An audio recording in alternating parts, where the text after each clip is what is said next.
Welcome back to Separate Bedrooms. Welcome. We have some cool, fun mics today. We're keeping it cool, sexy, and fun. Yep. Julia's had a lookbook shoot, so Yeah. Craig is here producing today, and He's producing giving the us a shit new out of this. Viborino. Yeah, the vibs in here are a little different, but I like it. I feel very official. I feel like I'm like on a talk show right now. It feels very pro. Yeah, it does. Like it's very pro, and I'm like, I put on a almost- shirt with buttons. Yeah. Well, this is the shirt. If you guys have listened to the last episode where we had the missing dry cleaning, The missing CHCM saga, this is one of the missing shirts, and I'm Yep. so happy you're like using you get to like flex your My professional CHCM. shirt game. Yeah, which is so good. Like your shirt game is so crazy, Thank you. and I feel like the people should know. They need to know. And you also look so good in olive green. It's just Thank you. it's I'm just getting It's complimented. like your color. Olive green is your Damn. color, Ooh, babe. ooh, we gotta have Craig here more often. I'm telling you, All it's right. the vibs, man. Yeah. Today, should I introduce today's dish? Oh yeah, this is a good one. All right, our guest, we have a big guest today. One of my favorite director, writer, actors, Justin Chon, writer, director of Gook, Blue Bayou, Miss Purple, Jamo Jaya. You may know him from Twilight, you know? Yeah. So he eats healthy. The last time I took him to eat, we went to the Salty Girl because I was like, let's try some Boston seafood in LA. Yeah, shout out Newberry Street. Shout out Newberry Street. Shout out Tin Fish. Yeah. I have to say it's not nearly as good as the one on Newberry. Even though the Newberry one's patio is infested by bees. I went with Dion. Yeah. Shouts to Dion, the mayor of Newberry Street. We went and like I just got stung know. by multiple bees. That eating happens to a me roasted too. lobster. I've like gotten up and left the patio like running from a bee. Yeah. Yeah. Something is going on at the Salty Girl patio. Yes. I don't think I will be trying the Salty Girl again. Love you guys. Well, here's what I say about that. I don't like my seafood to catch flights. Yeah. Like, so the one in Boston just feels like it would be better. Yeah. I'm a little biased. And then so Justin eats healthy. That's what I noticed. Yeah. Like even we got like tinned fish and salad and he was like lightly picking around it. And I'm like, oh, this is how people get in shape for shit. I think I Yeah. get in shape by being like, look, I didn't eat rice with this meal and instead ate ice cream. You said one of the funniest things you've ever said to me in my entire life of knowing you last night. What? So, okay. Fuck. We're like, Oh, hey, for the record, I had one drink for the first time in months and was like so paused. it was so funny. Okay. So I'm like laying in bed. He went to dinner last night and I stayed home. I'm just like aggressively pregnant and I want to be in bed. So I'm in bed watching Real Housewives of Salt Lake City. He comes home and joins me in bed and we're having the best time. And he's like, I didn't eat that much at dinner. Like, I'm kind of hungry. Would you judge me if I went to go get chips? And I'm like, no, go get chips. Like, I don't care. And I'm like, I'm just like teasing him. I'm like, oh, you're going to get you're going to starve me to go get the chips. And he comes down from having his snack, which like required the microwave. Like I heard the microwave involved in the snack. So he comes back down and he goes, you know, babe, I know I said I was going to like get in shape and be hot for like when our son was born because I want him to be impressed, but like he's not really gonna realize. So he's like, I'll just wait. Tell. And he goes, I'll wait till he's 3. Yo, you're giving yourself 3 years. Like if you wanted to get in shape, you could do it in 30 days. Like you wouldn't even need 30 days. He's like, I need 3 years. The truth is, weight loss as a fat man is just, you get to it and you're looking, hold on, I'm going to show you, all right? You're just mentally like, Look, I from the hours of like 9 a.m. to about 7 p.m., I'm on my weight loss journey. you are. You're I'm like like so good. Feeling good. I feel like all my swelling goes away. It's Yeah. phenomenal. And then around 7 p.m., it's just a staring contest between me and this. And I'm just like, Well, I would also like to say, like, look at the size of this ice cream. And then I want you to pull out the other sizes of the ice cream. We started getting, like, I don't know the... I'm like DJ Khaled looking at this ice cream. Like, yeah, like, you want to fuck that played ice cream yourself. more than you want to fuck me. yeah, I'm just like, No, but the ice cream sizes, like, before I got pregnant, we used to get the mini ones. Like, I don't know if we'll insert a picture of the mini ones. And then we started getting like the regular Ben & Jerry's pint ones. And now that's the size Now we're I'm up on getting. the I'm like, this is Do you light remember work. we I'm would like, get the mini Tillamook. ones? Like, we would go to Erewhon and get like, there was 2 bites in a fucking thing. And like, I was at the time kind of like, oh my God. I was like, whatever. This man's like, he's a Hollywood guy. If I will only eat 2 bites of ice cream, if that's what he needs, that's fine. Now we're getting vats. Now we're getting vats. Now we're like pulling up to the ice cream shop, getting ice cream and leaving with cartons as well. We're like, oh, I'll take a mint chocolate chip double scoop in a cone. And then also we'll get the carton to go. So we don't have to come back here. We can just keep doing that. I'm lightly toasting almonds here as part of the dish, but keep going. Do not. This is better. Me staring at the Tillamook like Birdman staring at Lil Wayne, early 2000s. That's the vibe here. That's what fucks up my diet. For sure. Start getting horny for the Tillamook. That's a good flavor though. Yeah. And Rocky Road. See Rocky Road. You know? Yeah. Yeah, we're getting into it. But guys, so we're going to make a healthy dish. This is Thomas Keller's famous zucchini technique. Yeah. And I freak it out. I'm calling this the Silk Road Thomas Keller zucchini because I'm bringing in some techniques from, there's like Middle Eastern vibe, there's a Western Chinese vibe with a little white man French technique. It's very nice. Very nice. We love that. Silk Road laundry. We love that. Well, anyways, guys, there's a lot of news happening this week. Britney Spears is getting a divorce. I don't know. I don't know if you shouts guys know. to Plies' coverage of Britney Spears. Honestly, one of my favorite ongoing Instagram series is Plies' reaction videos to Britney's dancing. Yeah. And we have to credit the homie from the Comedy Store. We do. Okay, so I don't know his name off the top of my head. I will find it and we will insert it. He Craig will is insert it 'cause he's a a comic and he's often at the Comedy Store. He's brilliant. And probably 8 months ago, a year ago, we were there. He did this bit where he is like, did we make a mistake freeing Britney? Did we free her and unleash something that we maybe were being protected by? Like, were they protecting us, not freeing her, essentially? And then he starts to act like Britney on Instagram, but as a pterodactyl.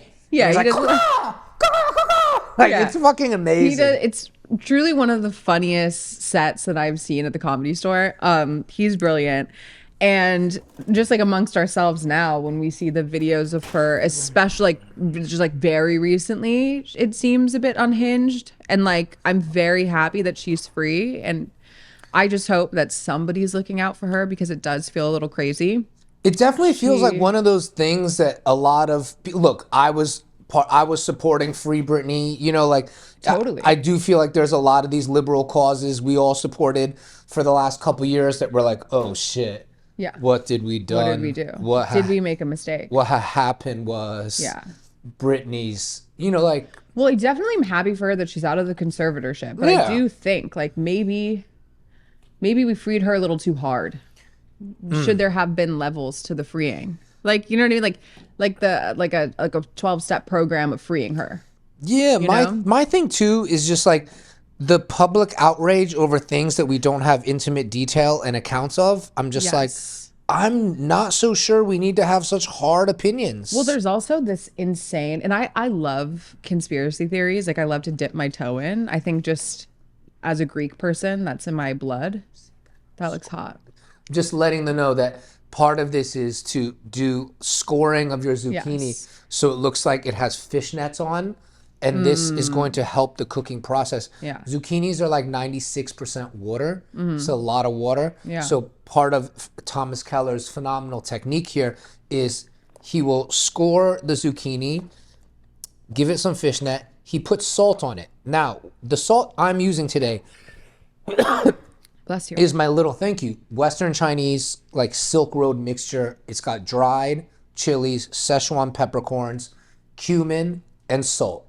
I grind it all down. You guys have seen it on a previous show. This is like my Lowry seasoning salt.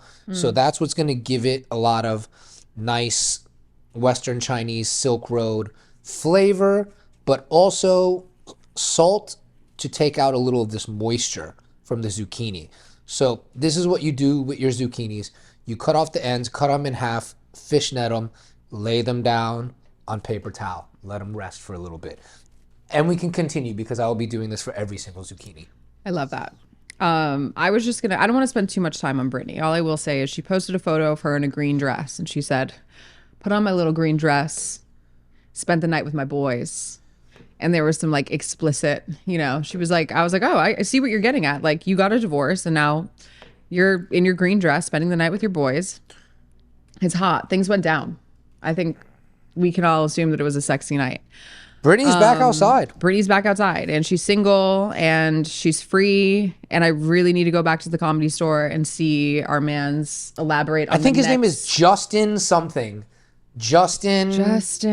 And I want to say his last name starts with a W. We will find Martindale. Justin Martindale.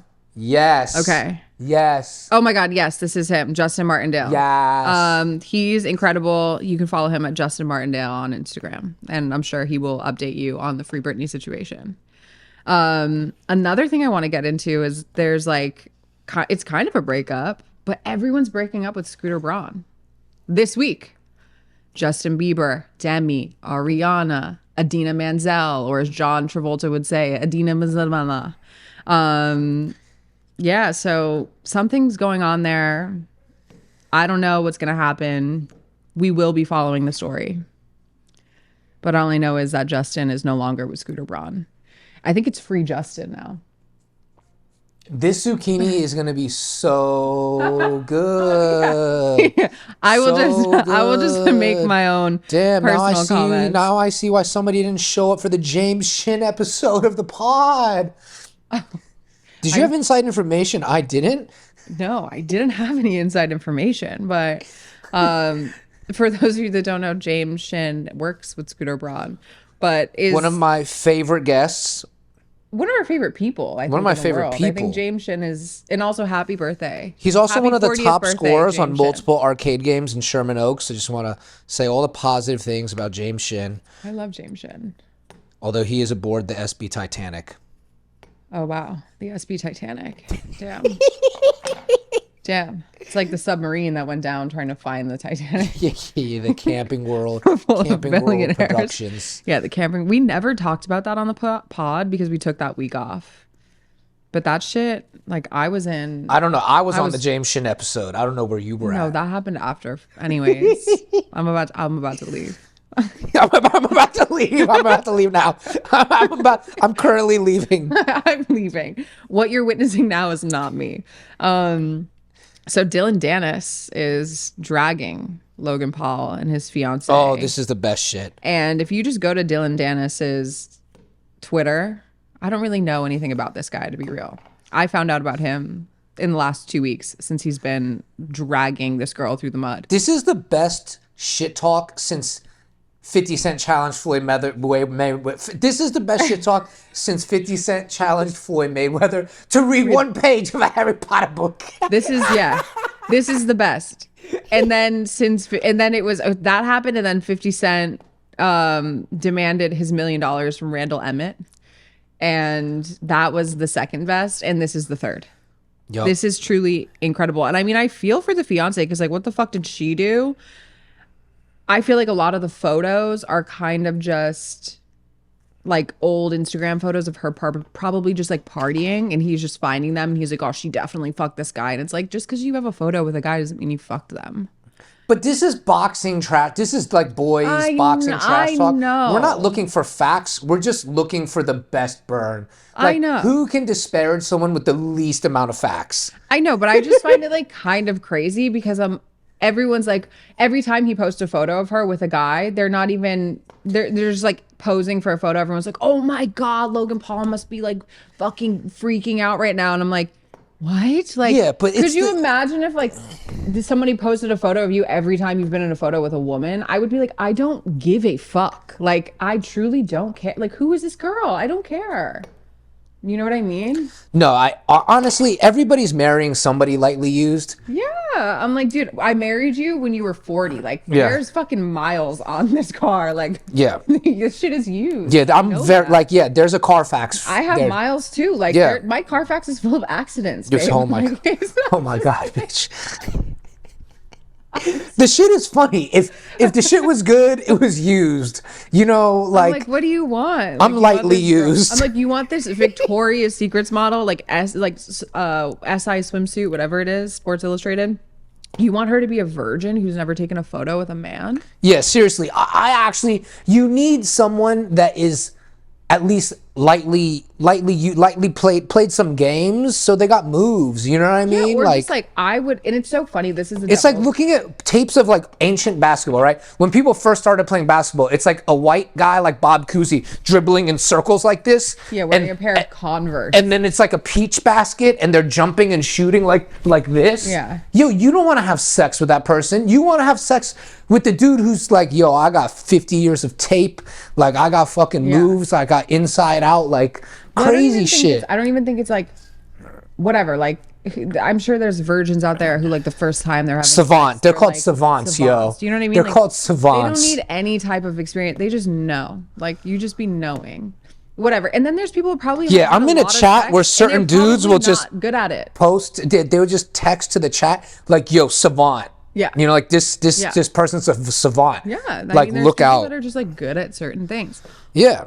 But here's the thing. I know women. I would say you're a savant. Oh, thank you.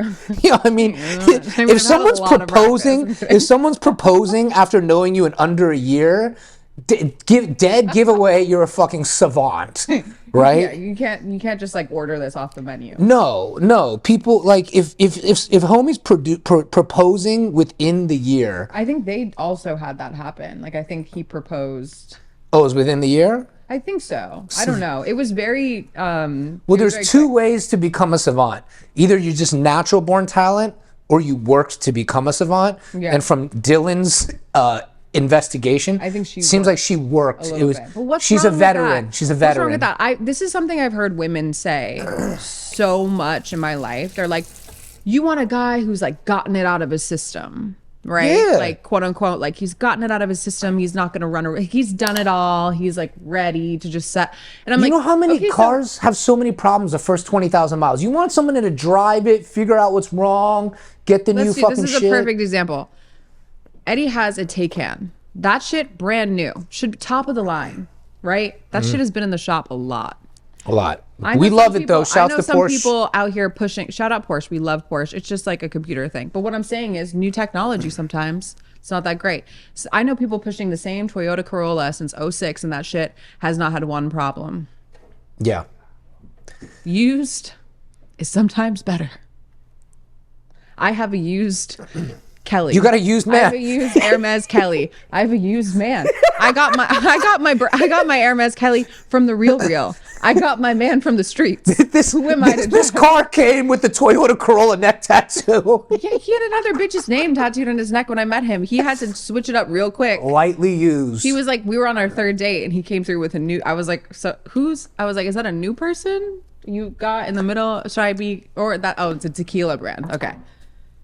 I did get her a dedication tattoo though, you know, and this time I did not put her name. I just put Natasha's number and it's Betty Boop with a Knicks jersey dress. Whether she accepts this as a dedication tattoo or not, it is a dedication tattoo because I would not be getting an Alec Burks fucking tattoo. I'm gonna get a Toyota Corolla tattoo and dedicate it to Eddie. Fine. I'm Get a Toyota I'm gonna Corolla. get the 02 Toyota Corolla. The Carfax are gonna say used up, used up real bad. Yeah, I'm number- gonna put it right here. Number 34. Number 34. Is that your number? I like it. Charles Barkley, number I feel 34. like you should do something with 8 because you're like Chinese and that's like a good money number. It's like a good. I just love Charles Barkley. Okay. But maybe, 34. 34 is my number. Charles Barkley. It's always been 34. That's my guy. I like that. Yeah. COVID's back Yeah. a little bit, so that's a bummer. Because of the Taylor Swift concerts. Oh, But breaking after news, seeing breaking news, after breaking seeing news. what has happened to Breaking Scooter news. Braun and SB Titanic, No. I have to say I'm a Swiftie. We are Swifties because now. anybody who goes against Taylor Swift just gets bodied. And here's the thing, we talk about this I a love lot. Taylor Swift. I would catch COVID to see Taylor we Swift. love Taylor That's Swift. how much my opinion has I'm changed gonna in tell 1 you, week. if this tour is still going on once I give birth, I don't care where the fuck the concert is. I'm taking a flight to go see it. I'll go to fucking Birmingham, Alabama. I'll go anywhere. We're going. I take it all back. We're Swifties. going to the fucking concert. I feel like some people. Andrew Schultz went on a fucking podcast and he said, the only person you can compare Taylor Swift to is Michael Jackson. Bro, look at what this yogurt just did to my brand new fucking shirt. The CHCM got bodied. That's the Taylor Swift karma. Fuck. Now it has to go back. You can't to the dry make this cleaner. shit up. We might never see it again. Yo, how do I clean this, babe? Okay, so what you're gonna do right now is just we're gonna dab. Please help. Please, I don't wanna please, rub. please help. Okay. Let's just. There's dairy on my shirt. No. Fuck, is dairy? I Does feel like- dairy come out? No. Yeah. Should I just put this in water? Babe, this is fine. Oh my god. And then Clara's here, so we'll have her. See, you can't even ironically talk shit about Taylor Swift. Shit just happens. She's. We're talking shit. I wasn't talking shit. I will go to Birmingham, Alabama. Taylor Swift. Damn, bro, do not go against her. What's her sign? She's a Sagittarius. I don't know why I have that information in the front of my brain. It is. But yeah, so anyone who comes for her, Gets like she plays bodied. the long game with karma though.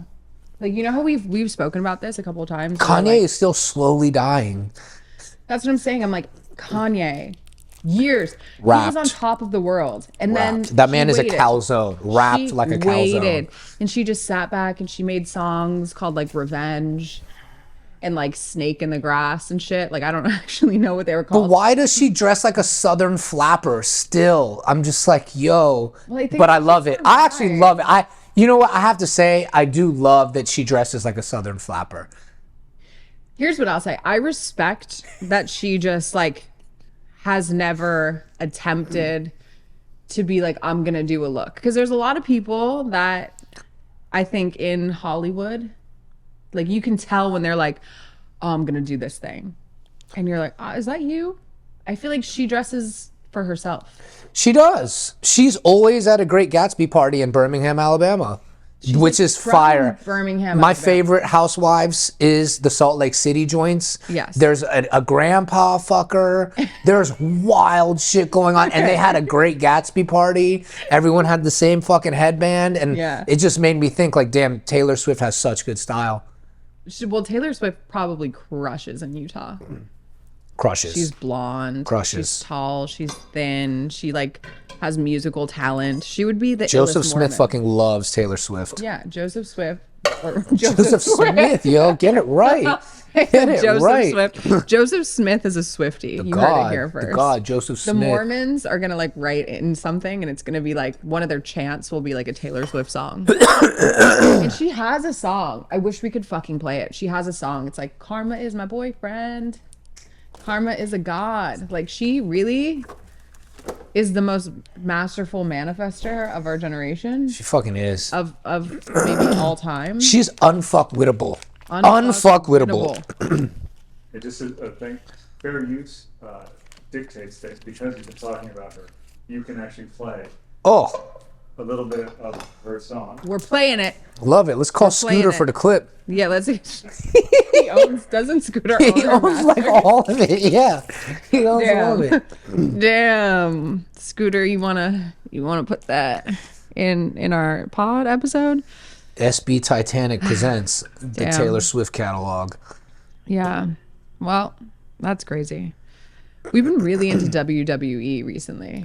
Oh my God. Hurricane rewatch of all the great NWO matches. Incredible. Yeah. So the hurricane came, and really, like, truly, if you got fucked up, we feel for you. We didn't. We just had like a light rain day, but we decided to rot the entire weekend. We woke up and we were like, we're rotting. Rotting. It's rotting time. And which is basically like we shut the curtains in our house. Like we make it dark. It's a We shut blackout every house. We black the fuck out, right? And then we just sit on the couch and we binge and we order Postmates or we cook and we just rot from like 8 a.m. to 10 p.m. and then we go to sleep and we wake up and we do it again. So we rotted, but we got really into WWE. We got really into NWO. Super into Hell in a Cell. Like, if you ever run this shit back, it's on Peacock, streaming for free. Fire. And what like, in the rewatch, because I haven't watched this shit probably since, like, the 90s. Maybe, like, 2002 was the last time.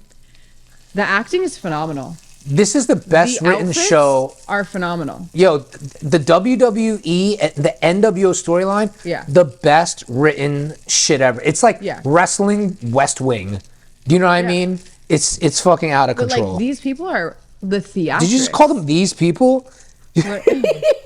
You just called Hulk Hogan and Kevin Nash and Scott Hall these people? Yeah, like, these That's wrestlers, these athletes. Damn, these I'm reporting this white woman. professionals. I'm reporting this white Oh, I'm woman. white now? 'Cause let's run it back to the You episode. said these people. Let's run it back to the episode where you're like, you're not white. Yeah, I'm just You're messing not with. white. All right, let's not run it back to any episodes because my Carfax isn't the best.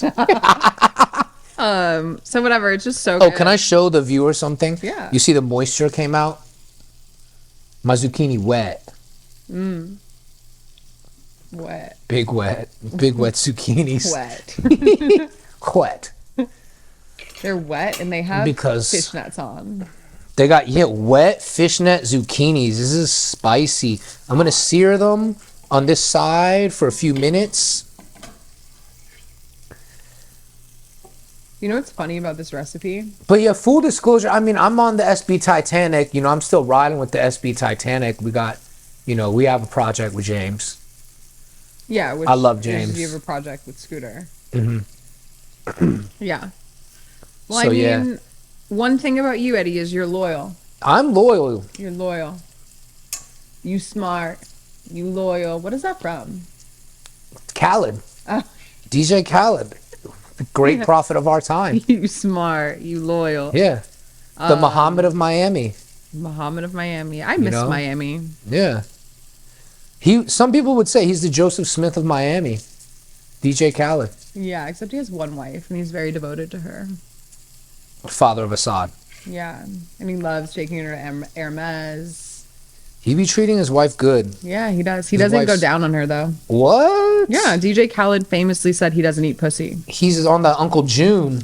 No, Uncle June was eating crazy box. Well, no, Uncle June was eating it. He was denying it. DJ Khaled, like, I think he went straight up. He was like, I don't eat pussy. Yeah. No, He's like, Uncle "Guys, June it's was not the for me." artist. Remember that Shorty was like spreading, just telling everyone like, yo. Yeah, it was so Uncle good. June be She eating had to fire tell box. people. Yeah. That's great. I wish that nail salon culture and like hair salon culture for women was still like that. Like, I would love to pull up and get a manicure and like the woman next to me is like, this old dude was going to eat Tell my him about shit how I be crazy. eating box. I Tell 'em. definitely would bring that energy, but like I feel like the others don't bring it. Yeah, they're like, keep it to yourself. And then you can't be like the crazy bitch 'Cause getting not, your nails Not done. everyone is getting service like that. Yeah. You know? Not every, and you don't want to make bitches jealous. And then like honestly now I think it's just like so rare to find a good man. You have to like keep it under wraps. Like if I was telling everybody like, oh, Eddie's so good at this, I'd be like watching the Ring camera. You know what I mean? Yeah, It'd you be should just, actually like, a tell people little- I eat terrible box. Yeah. I'm not, This guy's got 2 left feet for a tongue. short tongue. It's not, it's not good. It's not good. It's not good. You don't want it. You don't want it. No. It's very used. Used up tongue. The muscles have relaxed too much. They've atrophied. Yeah, they've atrophied. Guy's mouth atrophied, yo. Damn. It's like a prolapse. No, too far. I don't know. No, it's fine. The one person whose yard did prolapse in the hurricane is Johnny's. We're gonna have to get a photo of Johnny's backyard.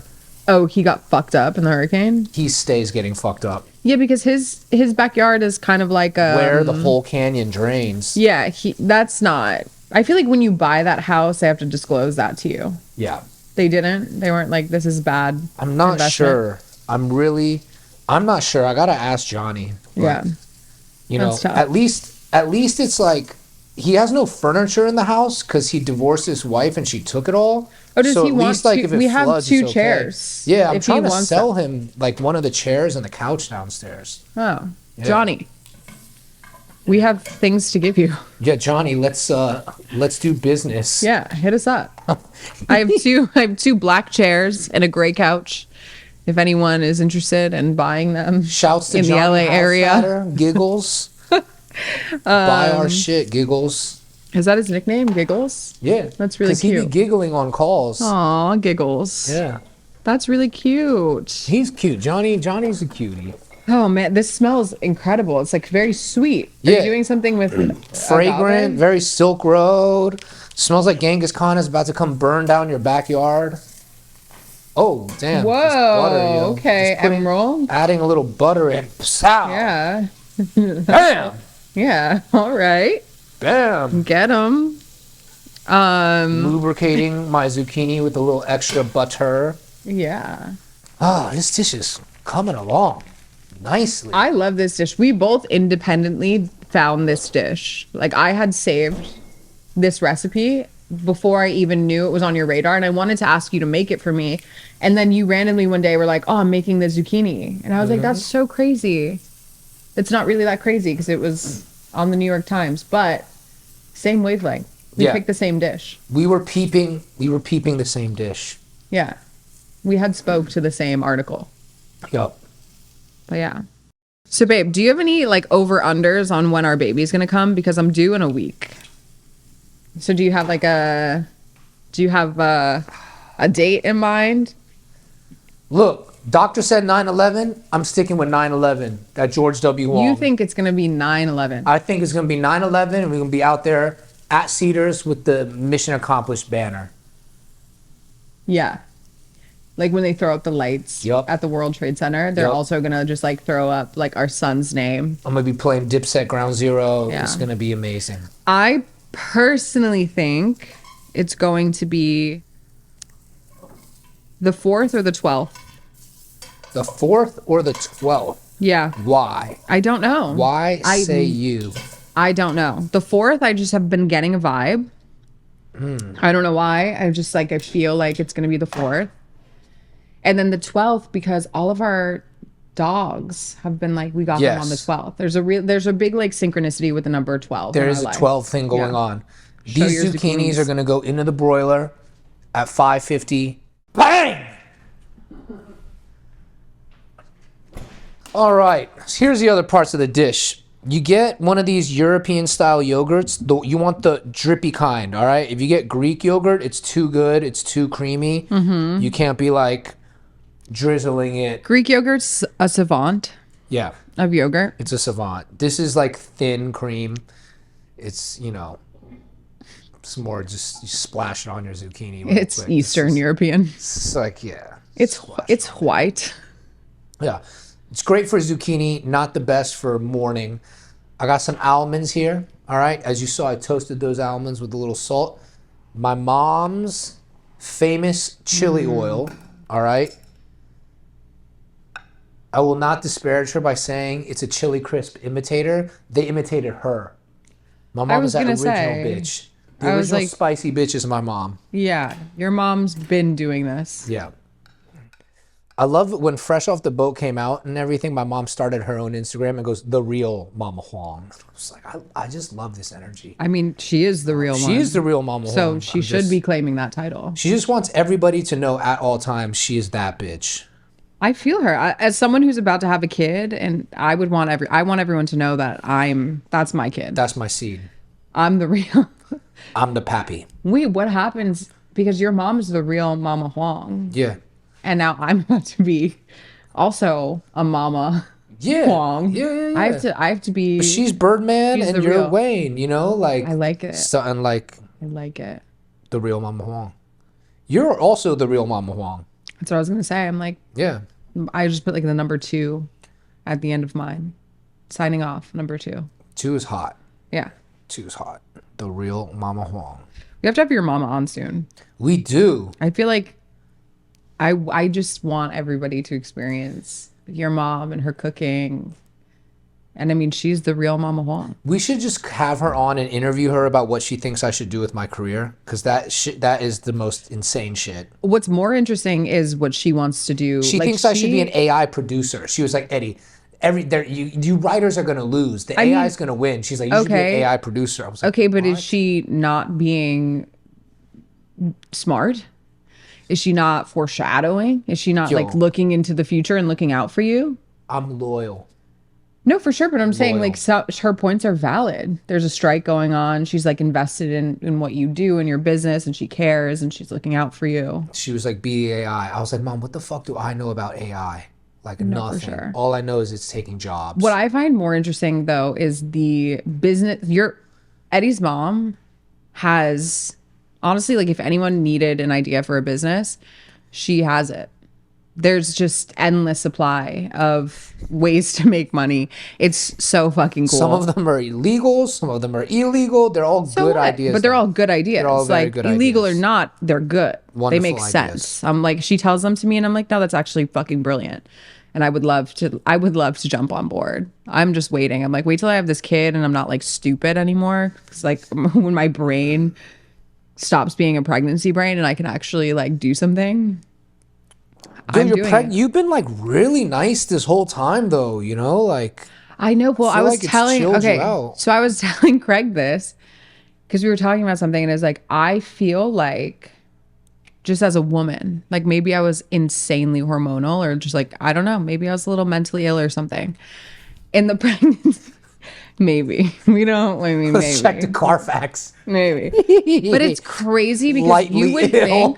you would think that when you get pregnant, whatever is going on, whatever like things, if you have anxiety, depression, like, and I can't speak for everyone, but for myself, the things going on pre-pregnancy have gotten so much chiller for me. Like I don't pop off. I used to like pack my bags up once a week and be like, I'm leaving Oh you. my God. Like You're like, I'm checking in the Roosevelt Hotel, Yeah. and I just see the credit card alert from the Roosevelt Hotel. I'm like, what the fuck? Yeah, and I'm like, you're There's paying a for it, strike bitch. going on. I can't Yeah. fucking pay for this shit. well, I gotta yeah. So start like an that AI was the production vibe. company. Yeah, start the AI production company. But like that was the vibe. He would literally like it would just be he would like sneeze or something like stupid, or you would be like, I'm gonna watch the Knicks, and I was like, I'm pissed. Yeah. And I would like freak out. And honestly, like I'm so chill. Like maybe I just need to stay pregnant forever. I'm so chill. Nothing bothers me. I don't care. I like watch sports with him. Oh, it was amazing. Yeah. We watched the Commanders yesterday. Incredible. Incredible. You were so supportive. Yeah, it Like, was we watched the full- amazing. Ooh, that's so hot. We had just spoke. You just got steamed Thank you. out. Okay, that was fucking hot. Wow. Woo! But look at this. This zucchini's looking fire. Wow. All right. A little char is what we want. Nice finish. Because you don't want your zucchini too soft. No. Look at that. A little hard. Little. You want it roasted hard. Half chub. Yeah. Nice half chub zucchini. Yeah.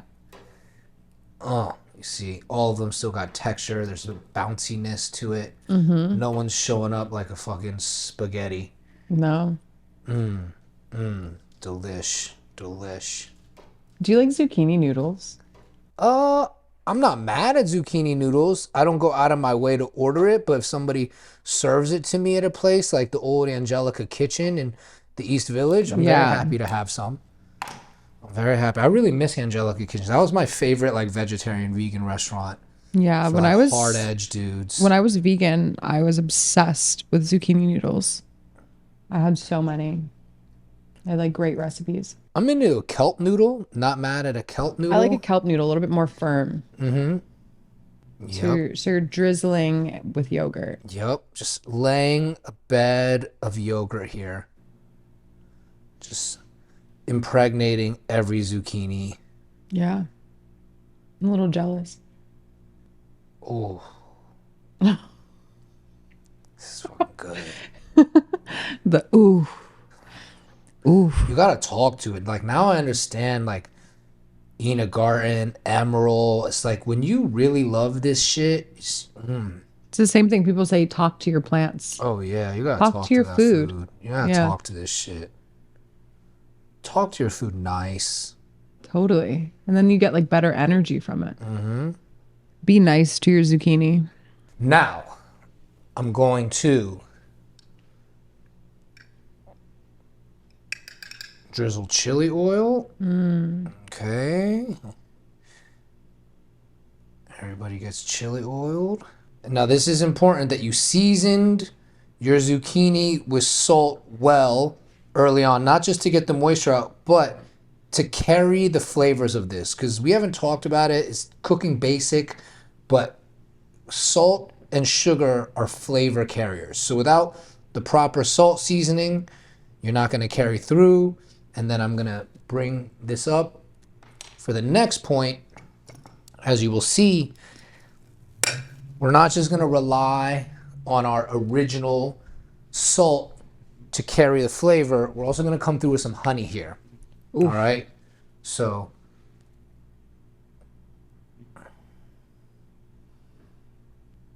there we go. Wow. The honey is going to help carry all that flavor. And just to make it a little naughtier, we're going to place almonds. You could just sprinkle them if you're lazy, but I kind of like to place them. Make sure everybody gets some and it's nice.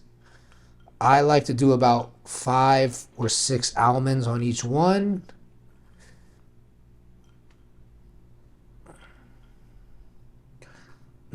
Sorry, what else is going on, babe? You know, there's a lot of shit going on right now.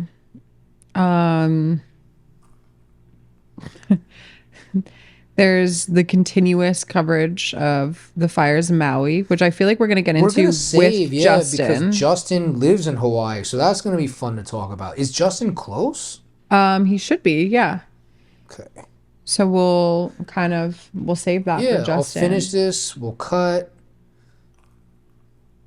We have no other news prepared. I mean, there's always news. Yeah, I have peruse, we have some articles from Vice.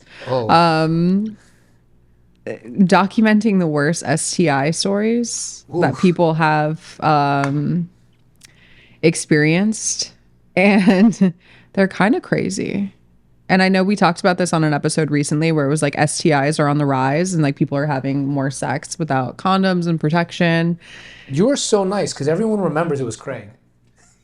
No, but that was a part of the news as well, like 2 or 3 weeks ago. It wasn't just Craig's personal reveal. No, it was Craig's personal reveal, and it was part of the news. Okay. So it just like kind of ties in, like we're kind of always on this topic, but there's maintaining the through line of Craig. I just wanted to get out in Craig's front lore. of it, you know? I wanted to get out in front. You're like, so I did this Vice article where I talked about my story, and I just want to like let everyone know before it gets out there.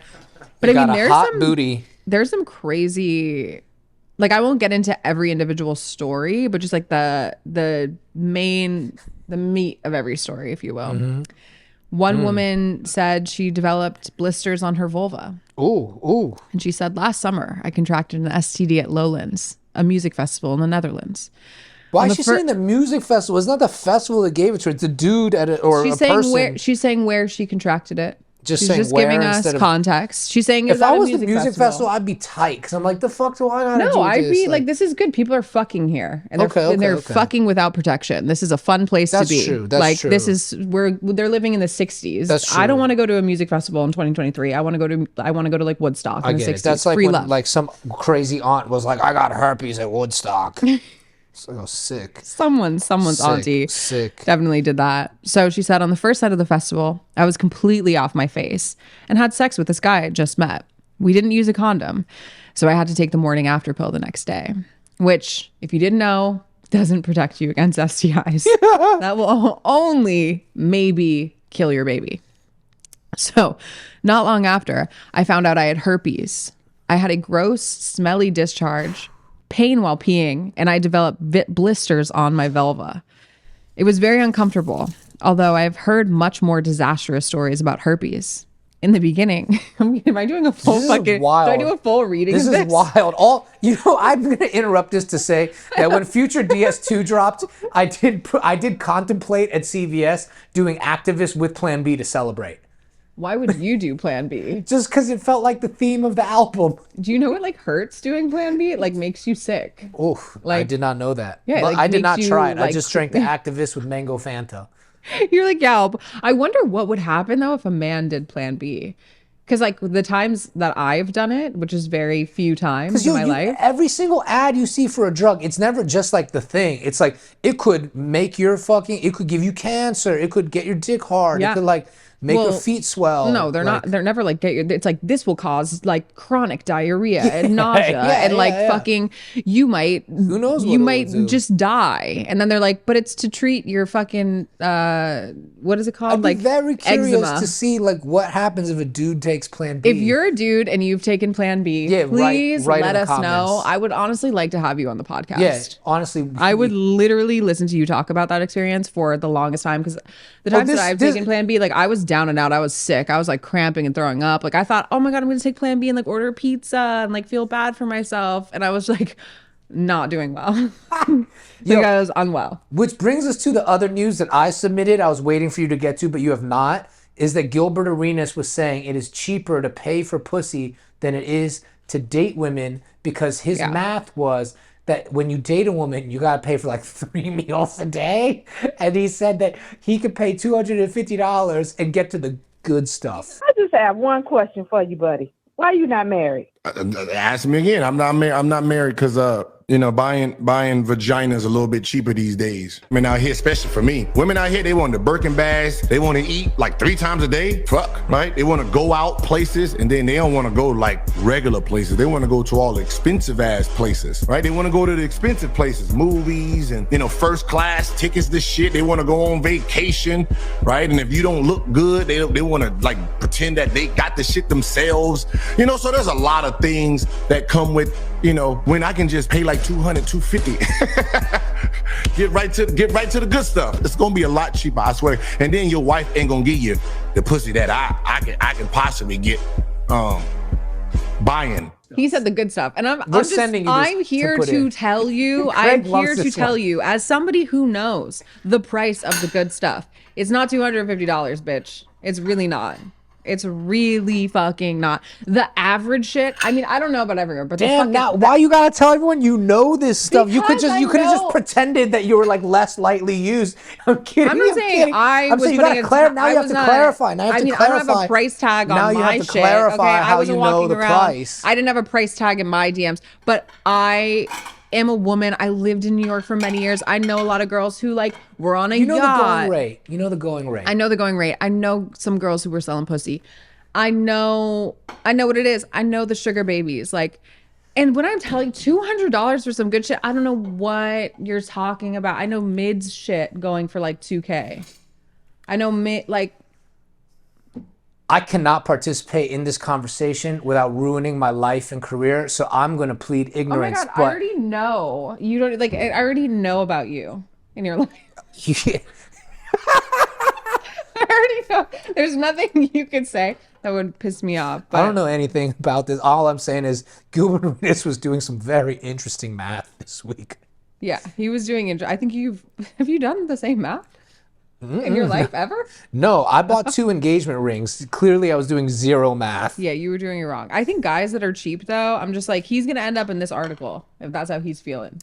The other one is he's feeling like $200 for some good pussy, he's gonna end up in the Vice STI article. I want to see Plies and Gilbert Arenas on the same podcast talking about strictly this topic, because Ply still has my favorite bar about paying for pussy ever. When he features on Jeezy Lose My Mind, he said, $100, that's what the pussy cost me. And I was like, damn, son, you went to Kirkland the pussy. I just want everyone to know that whichever way you look at it as a man, you're always paying for pussy. Like, if you're in high school and you want to hang out with that girl and you're like, oh, I'll come pick you up from your house. And like, I rolled us a blunt. You paid for the weed. You paid for the gas. Backwoods. You're probably going to take her to Wendy's and get a 4 for $4. You paid for the pussy. Okay. You take her to dinner. You paid for whatever way you want to look at it. Don't be fucking bitter. I took her to Zanku. Yeah. He took me to Zanku. And you paid for our boxing session, I'm sure. Yeah, but we split the session. I was really like, I was on my Larry David shit. You were being economical. Zanku, like you only got 1 kebab. I remember this. You were like 1 kebab. I was like sick. and then we split the boxing session. Yeah. So that's like $50, like basically. But I got no pussy. I drove her home and watched Dipset Locks Versus. So like I paid a lot of money Yeah. for nothing. You purchased flights for this for pussy. companionship. Flights were purchased. Flights were Okay. purchased. Not for me, Flights. for him to fly to Yeah. the pussy. Okay. Yeah. Like I wasn't because like, I "Can you don't buy fly my flight?" seafood. Yeah, he doesn't eat seafood that's taken flights. Yeah. Yeah. He had to take the flight. I don't take flights sitting up, and I don't be flying I don't eat seafood that took a flight. That's so funny. I totally feel you though. Sitting flying up in this state of my life now that I'm like, I feel like once you have a kid, you gotta look at your man and say, we not flying sitting up anymore. Yeah. We laying down. Yeah. I held your kid for also, How are you gonna fly someone coach that produced your child? you know what I think we should do? So our really good friends, best friends, family, Christina and Raph, sent us a video of this guy Best friend. who strapped a watermelon, like he like saran wrapped a watermelon to I gotta his do stomach. this next week. And either we're gonna do this on the pod next week, or we're just gonna do it one day and like I'll film it. But he's gonna strap. This baby weighs 7 pounds, by the way, guys. It might be 8 now. Might be 8. I Might feel be like 8. it's 8. It's coming out 8. So I'm gonna get a 7. I'm gonna do it really fair. I'm gonna get a 7 to 8 pound watermelon. I'm gonna saran wrap that bitch to him. And we will do the pod next week And with we will the do the watermelon. pod. And he will cook and he will bend over and he will do the yo. dogs with a watermelon. Yeah. We're doing the watermelon challenge. 1, 2. I'm gonna eat this zucchini here. All right, let's try this zucchini. Wow.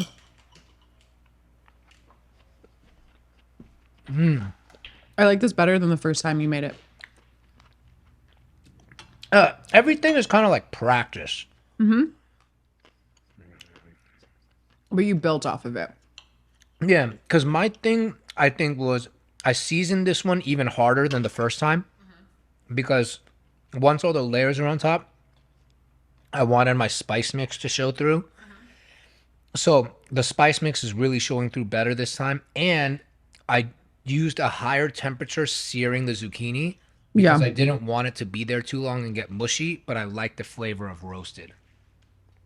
I'm same. I love roasted or like grilled zucchini in the summer. I need the caramelization. This is perfect for this time of year. Late summer, Phenomenal. just getting into fall. This is exactly what you're craving. You're like, you've done it with like the fruits and veggies all summer. And you kind of want to get into something more hearty, but you still want it like fresh and kind of light. This is perfect. Because you get chili oil, you get yogurt, honey. It hits all the flavors that you want. It does.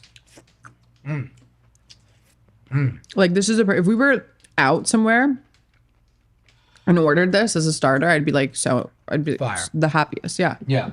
I love Justin. I don't think he's showing up because I know he was flying back from Taiwan yesterday too. Oh, he was flying back from Taiwan. Yeah. So this was like Okay. quite ambitious. But We had Justin just is not spoke. here. We had just spoke, and then we stopped speaking. Yeah. But he didn't come, which is fine. we He's confirmed also Friday. We're gonna show you the email. We had him confirm Friday. also to be fair, Justin lives in Hawaii. Yep. So through all of this like the tragedy that has happened in Hawaii, that's, your homeland. He has things to do. There's things going on. He's got other things going on in his life. We're gonna show the email confirmation. Yeah. Just to fuck with the homie. But the thing I was gonna talk to him about besides Hawaii today was also he's like us. He's I would say the thing about Justin that I always connected to, admired, and felt like a kindred spirit was in his work. It's very clear he is unapologetically Asian American, constantly trying to understand what that means and parse through his experience. And he was not an Asian dude who was embarrassed to be Asian. Because when we both came out, I think there were a lot of Asians that a lot of the humor was about not wanting to be Asian, right? The shtick was self-hating. And I totally understand it, right? I tell a lot of self-hating jokes, but I think it was very clear with him and I, we really valued the way our parents raised us. Yeah. And his wife is Eastern European, and they made very interesting life choices, like moving to Hawaii to raise their kid, which I really admire as well. I've talked to him about it. But I wanted to ask you, this is because this is something I don't think you and I have talked about. Yeah. It's like, I don't think you can plan, oh, this is how Asian my kid's going to be or how Greek my kid's going to be. But somebody brought up to me, they were like, yo, just think about it. The hardest thing is going to happen is because the grandparents are going to like bump heads about how to raise a kid. But for me, I'm not worried about it. But I thought it was an interesting topic because what's interesting about our parents, number one, they really get along. Yeah. Number two, they value the same things. I was going to say, I don't see our parents bumping heads on this at all. I think for me, although I'm white, I'm not like biracial, but I'm multicultural. My mom's family is from Greece and my dad was Italian. So in my mom's family, it was very, very Greek, like fresh off the boat Greek. My mom was born there. So when I was growing up with two parents that were different culturally, and a lot of my like my grandparents didn't speak English, and a lot of my like everyone spoke Greek, and my dad's side, they just spoke English. So I just culturally resonated so much harder with my mom's side, just because she was also a single mom and I lived with her, and we embraced that so much. But my mom was always like, that's still a big part of your life, and you should always, like, even though there was that divide, it was always, both were celebrated. And I think for me, I would like to do the same. Like, I feel I'm not territorial about the cultural thing. Like, I want our son to speak Mandarin. I want you and your parents to only speak Mandarin to our kid. Yeah. Like, even if I don't understand and I'm on the outs, I'm cool. Like, I would rather that, you know? Yeah, it was interesting because somebody brought it up to me last week at dinner. They were like, yo, just watch out because like culturally the parents will bump heads. And it wasn't unique to this person. A lot of Asian people I know that are in interracial relationships are like, oh, I struggle with her white family because they don't value schoolwork as much. They don't value hard work as much. They're not as disciplined and they're not as tough on their kids. And I was like, yo, listen, if you don't come into the relationship with fear, and I wanted to talk about this today because a lot of our listeners are multicultural, interracial, Asian. Yeah. I just wanted to say, don't approach it with fear, right? Yeah. I think as long as your partner also values your culture, and I would hope that they did, they're going to fight for it just like you. Because I feel if our kid for some reason is just like all about being Asian, I would be like, yo, my man, we don't have it figured out. We got parts of things figured out. We have some things we do really well. There's also a lot of growing up Asian that I didn't necessarily agree with, which was like, my parents still really withhold praise. And I'm like, I don't think it would have hurt to every once in a while get like a thumbs up, like a keep going, but thumbs up. Yeah. Ours was just like, I don't know, finish, win, I also get a think job. It's really important to note that when you have a child, and this is even like how I will be with my own mom, there's boundaries. Like, you're not raising my kid, I am. So like, I don't really, honestly, if the grandparents are, the multiculturalness of the grandparents is an issue for a lot of people, I don't feel that will be an issue for us because this is our child and how we decide to raise them together is the most important. And we're so on the same page and our communication is so great. I don't worry about it. Yeah, I don't either. They brought it up to me and I just felt like this would be cool to talk about. Like I really, whether it's Justin or another guest in the future, I would love to talk about this. I can see it being an issue, but I think the main thing is I think when you have a child with somebody, these are things that you should probably talk about before you have the child. Like, what are the most important things? And even just in your own relationship, right? Like, I think education has always been important to us when it comes to our kid. Yeah. I think teaching them, how to be a good person and being kind and being respectful and being grateful and humble. Those are all things that we're aligned on a lot of it. Yeah. So I don't think Like, we don't actually have many moments in our lives and relationships where we're like, oh, it's so annoying you do that because you're Chinese, or oh, it's so annoying you do that because you're Greek. We like literally never. No. We share each other's snacks. Yeah. But what is very cool about our generation, growing Yeah. up in America, being exposed to a ton of culture, Yeah. and then traveling around the world, you start to see that everybody has something to learn from everyone. Totally. And there is value in every single culture. For sure. And like respect. To me, like love and romance is probably number one, the most important thing in a relationship. But to me, number two is respect. And that includes your culture. That includes the way your parents raised you. Yeah. I would find it very difficult to have a relationship. I have found it very difficult in the future to have relationships with people where I'm like, I don't really respect the way you go through life. Yeah. I don't really respect the way your parents view life or the world or family. Yeah. And like those were very easy early things to see. And that's where in the like 90-day evaluation, I'd be like, nah, like we're good. I'm not going to travel down this road. I'm not going to waste my time because like I know deep down I don't have respect for that. Yeah. So, No, for and sure. it didn't have to do with race. It had to do with that person. No, for sure. And I've dated people in the past where I loved that person, but maybe I saw a larger family dynamic, and everyone's different. Some people probably do not have a problem, but my family is so close, and I want to carry that on. That's so important to me. Like, I want our child to know both sides and be close to everybody. So like certain family dynamics to me were, I was very turned off. Yeah. So I was like, I don't want that. Yeah. I don't respect that. That is not what I want in my life. And that is not what I want for my children. Yeah. And I think, and it's not something you think about like, okay, cool, date, have fun. Like, you're not thinking about this when you're going on 4 or 5 dates with a guy. It doesn't matter. But like, if you're in a long-term relationship, these are serious things that you need to kind of You got to think about. and iron out. And then sometimes maybe that person is so fucking worth it that for you personally, it doesn't matter. You can get over it. For me, and like for what you're saying, it isn't, because I think certain things are very important to us, but I don't think that applies to everybody universally. No, I would say the thing I would see in certain people and in their family dynamics was like, if something happened and there were mistakes made, instead of having a difficult conversation, they avoid it, laugh about it, and brush it under the table. I was just like, I'm not going to do well with that because I want to be a part of a family that's trying to work on itself and get better.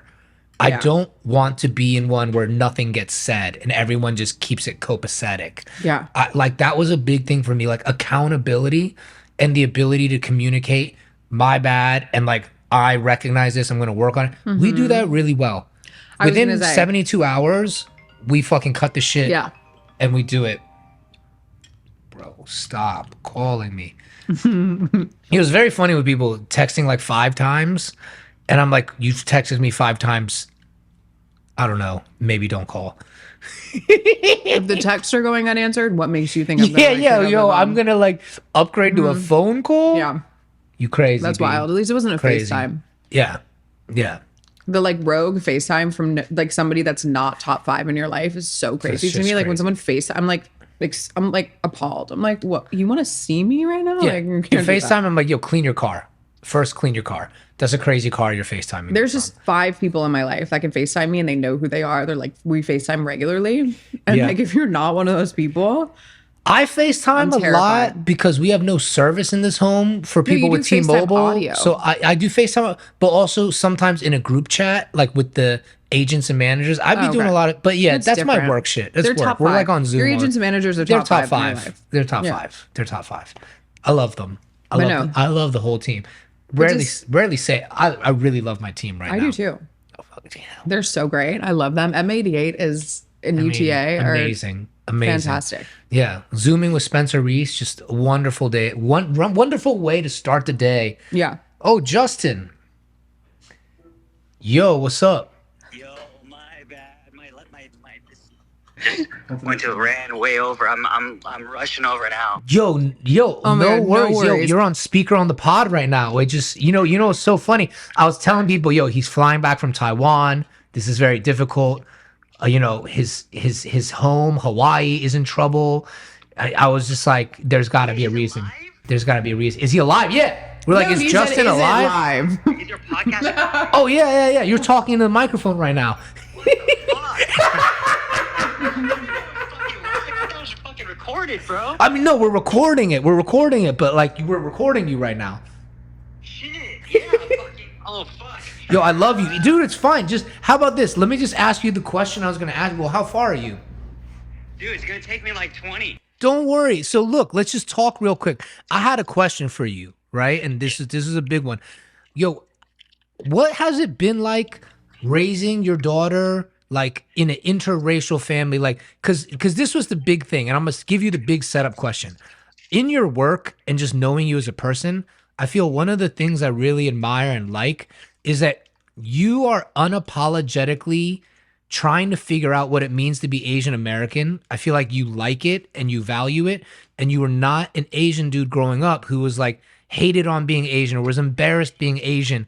So like, I'm very curious what it's been like for you to raise a kid, and like, do you worry ever about Asianness, or you don't give a fuck? I don't give a fuck. I love it. I love I it. don't give a fuck, bro. Like, I think like I'm a truth seeker. Yeah. And I'm just trying to get to the bottom of shit, you know, like, and I'm fighting for all of us, you know, Yeah. like not just Asian, but I think because Asian's like the touchstone for me and what I know. And, you know, somebody told me like, if you can't tell your own story, well, what gives you the right to tell somebody else's? So I believe that, like, with my heart. So like, yeah, like you know, of course, like I want to service us, but we're not just limited to that. You know what I mean? Like, and kind of like how I'm pivoting in my career now. You know, I don't think I have to just do Asian anymore. You know? Yeah. I'll always be forever kind of exploring that, but at the same time, you know, I don't want to be limited by that either. Yeah. And I'm the same. I asked the question because somebody brought it up to me and it surprised me. They were like, yo, you're going to struggle with this because her family's grandparents are going to want to raise them like white, and, you know, you're very Asian and your parents are very Asian. And I was like, yo, I'm at this age a bit evolved. Like, there's things that I love the way my parents and grandparents did it. And there's other ways where I'm like, I don't need to do this just because I'm Asian American. I'm going to do what I think makes sense and what's best for my family. Yeah. Yeah. I mean, my fucking wife is Russian, bro. Yeah. You know, I want my kids to be both. Your Like, kid could go to Kumon or the Russian School of Math, like either one. Yeah, exactly. And it's the same thing, man. It's like, dude, like, as long as that's my thing. As long as they learn math, I mean, like, it's all good. But 2 times 4 is 8 in any religion or culture. exactly. And language. It's like, you know, Newton's law is not different at like so-and-so community college as it is at Harvard. I mean, like, you know, I don't know. I don't care where you get your nutrition from as long as you're getting, you know, some sustenance. You know, like my big thing with kids, and I know you're about to have one, is, dude, I just want them to be healthy psychologically and physically, and also, you know, find some purpose in life. That doesn't, in the cultural aspect, that's just like what you're born into, right? And then you negotiate with that your whole entire existence. It doesn't have to be your everything. Yeah. Forever. Yeah, and I do feel like, look, props to all the Asians out there that are doing work, representing and being like, pushing Asian culture forward. I think you and I are not that interested in that right now. I think what I'm interested in is exactly what you said, seeking the truth.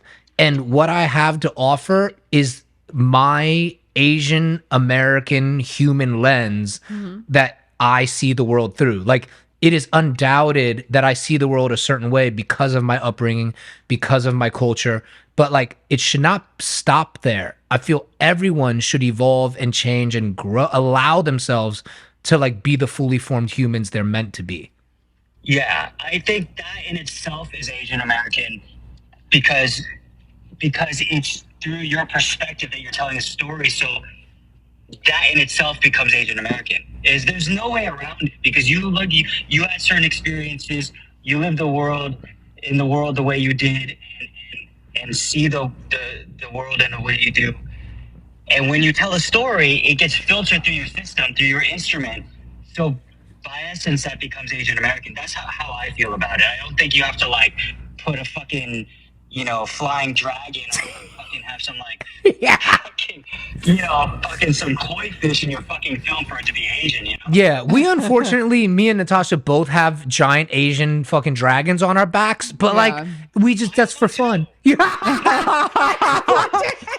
that's crazy. When I get there, I'll show you I have a fucking huge dragon head on my back. Bro, Wait, I we do fucking too. love it. This I is can't so wait. funny. Word, look, we're gonna wait for you to get here. I fucking love you, man. This is hilarious. We'll wait for you to is so get here. good. Yeah, I'm 19 minutes away. I'm fucking zooming over. My guy. All right, we'll see you soon. Craig will eat some zucchini. Bye. All right, I'm done.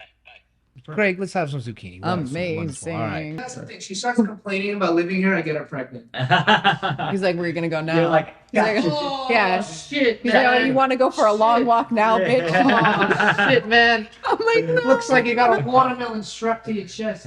We're about to have a boy, and I feel like if we had a girl, then I would shut it down. Yeah. Yeah, I'd be like, you can't ask for more. Like, Yeah. we're good. The pub is closed. Yeah. Bro, welcome. Have some Closing time. zucchini, man. Yes. Yeah, we kept it healthy for you. Thank You you. know? Yeah, because I Kept it remember healthy, from the kept it salty fresh. girl, Yeah. you were a little healthier, so I I'm was like, trying to be. I'm trying Yeah. to be. But I was just in Taiwan, right? yeah. How was it? Fucking, it was bomb. I What- fucking love Taiwan. Was it your first time? Second. Because you work with Auntie. Your DP's Taiwanese. Well, I work two different DPs. Yeah. Auntie and Matt, but Matt is also Australian Taiwanese. He's also Taiwan. Dude, Taiwanese people, for some reason, they're fucking so good at photography, man. Yeah. Cinematographers. I mean, Christopher Doyle's first film is Edward Yang, That Day at the Beach. Yeah. So then he Yeah. brought it to Hong Kong. But Yeah. Taiwanese cinematography is fire. And they're still into film over there. Yeah. They're still, man, like, photography, I feel like, is like part of like Taiwanese culture. Yeah. It's also just the color of the island. Oh, yeah. Crazy. It's incredible. It's like already cool gray blue. Yeah. In it. It feels like it feels really like those shots in Place Beyond the Pines where it's cool gray blue. You know, like all of Taiwan is just like magically like that. Yeah. Like where blue meets purple on a spectrum. Yeah. It's It's so beautiful. yeah. It's And it's like- delicious. Taiwan, you got like beautiful oceans, beautiful forests, and then like the city is like old school. Yeah. Yeah. Shower sandals. Like Yeah. you get anywhere in shower sandals Yeah. out there. Yeah. It's amazing. And the dining, it's my favorite style of dining. Where you just pull up and sit on a plastic stool. I love Eat that. the best food you've ever fucking had. Yeah. Like if people take you to 5-star crazy dining in Taiwan, like fine, it'll be nice, but that's not what I want. Yeah. I want to be on the street level. Yeah. Exactly. Yeah.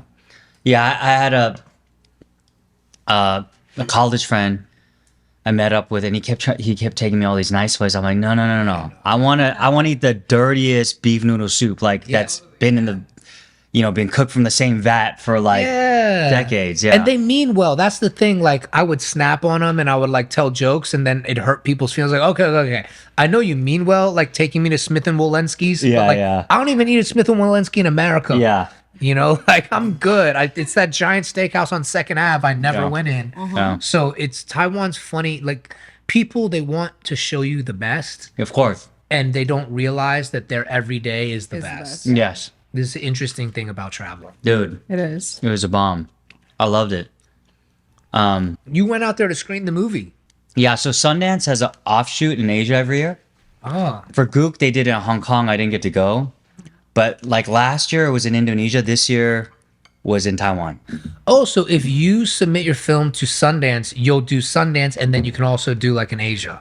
They curate it. So they'll pick a handful of films from the festival. Congrats! Yeah. No. But like, that like I'm stoked because they invited me and then I got to go to Taiwan. And then it just so happens like the timing is like impeccable because You went to Taiwan, that came to my house. yeah, I came to I love it. exactly, man. But yeah, I mean, also like I was ready to get out of the house. Like Yeah. I have a 3-month-old and Yeah. I was like, dude, Did he go? You guys all go together? no, just me. Okay. That's why I was like, I fucked up the 2 days before I left, my wife was giving me so much goddamn shit. She's like fucking bitching me out the whole fucking day. Yeah. Fair enough. Yeah, exactly. And I try to hold it in. I try to and then I slipped. I was like, I can't wait to get the fuck out of here. Ooh. And she was like, Ooh.